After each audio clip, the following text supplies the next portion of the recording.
Hello friends, Sukanya रेसिपीजमध्ये तुमचं स्वागत आहे।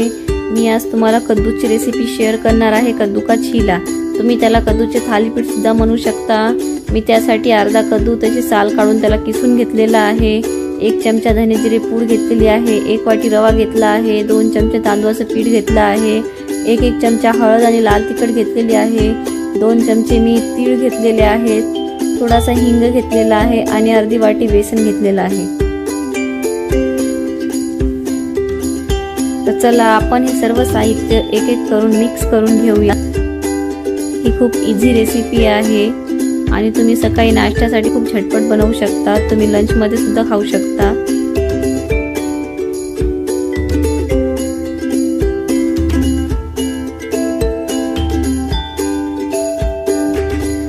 थोडंसं आपल्याला हिंग टाकायचं आहे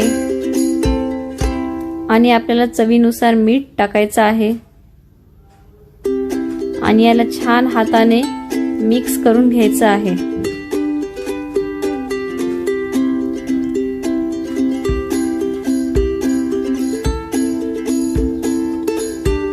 असं थोडं थोडं पाणी घेऊन यात आपल्याला मिक्स करायचं आहे। मी जवळपास 1 ते 1.5 कपच्या जवळ यात पाणी टाकून घेतलेलं आहे। हे पहा, असं जास्त घट्ट पण नाही बनवायचं याचं बॅटर आणि जास्त पातळ पण नाही बनवायचंय। ही कन्सिस्टन्सी अशी ठेवायची आहे।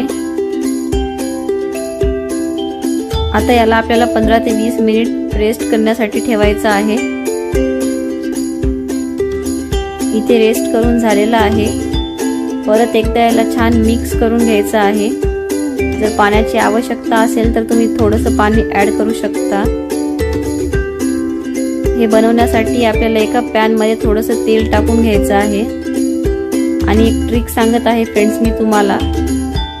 आपल्याला हे बॅटर पळीमध्ये घेऊन पॅन मध्ये टाकायचं आहे। हे पहा असं, आणि पॅन मध्येच पळीच्या मदतीने याला गोल बनवून घ्यायचं आहे।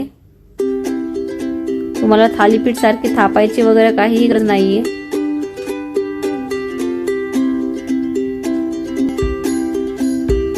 असं व्यवस्थित गोल करून घ्यायचं आहे। पातळ बनवायचं आहे, जास्त जाड पण नाही।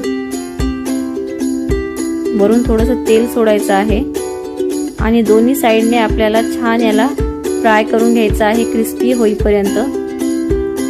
एक 4 ते 5 मिनिट याला लागतील। 4 ते 5 मिनिटांमध्ये दोन्ही साइडने छान याला भाजून आपण क्रिस्पी बनवून घेऊ। हे पहा, असं बनवायचं आहे।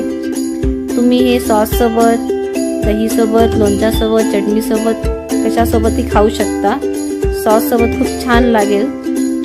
इथे आपला थालीपीठ रेडी झालेला आहे।